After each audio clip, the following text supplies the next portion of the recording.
तो वक्त बिल को लेकर जेडीयू में बगावत की पहली चिंगारी अब से कुछ देर पहले भड़की थी। जेडीयू के सीनियर लीडर कासिम अंसारी ने सबसे पहले अपनी पार्टी से इस्तीफा दिया।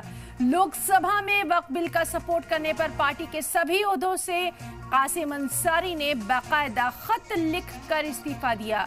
उन्होंने सीएम नीतीश कुमार को खत लिखा। कासिम अंसारी ने खत में तमाम वजूहात का जिक्र किया और फिर अपना इस्तीफा भेज दिया। देखिए, इमारत शरिया हो या ऑल इंडिया मुनसिपल सलाह बोर्ड या दीगर मिली तंजीमें, उनका स्टैंड बिल्कुल वाज़ेह है कि ये बिल दस्तूर हिंद के ख़िलाफ़ है, शरीयत के ख़िलाफ़ है। इस बिल की वजह से औक़ाफ़ की जायदाद पर नाजायज़ कब्ज़ा होगा, औक़ाफ़ की जायदादों को हड़पना लाजिम आएगा। इसलिए किसी भी सूरत में हम इस बिल को कबूल करने को तैयार नहीं हैं।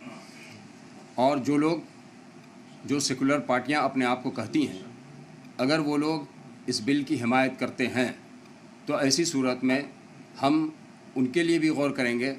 फिर हम लोग इसको बाज़ाब्ता लाहेअमल तय करेंगे, सारी जमातें तय करेंगी कि आगे हम लोगों को उनके ख़िलाफ़ क्या करना है।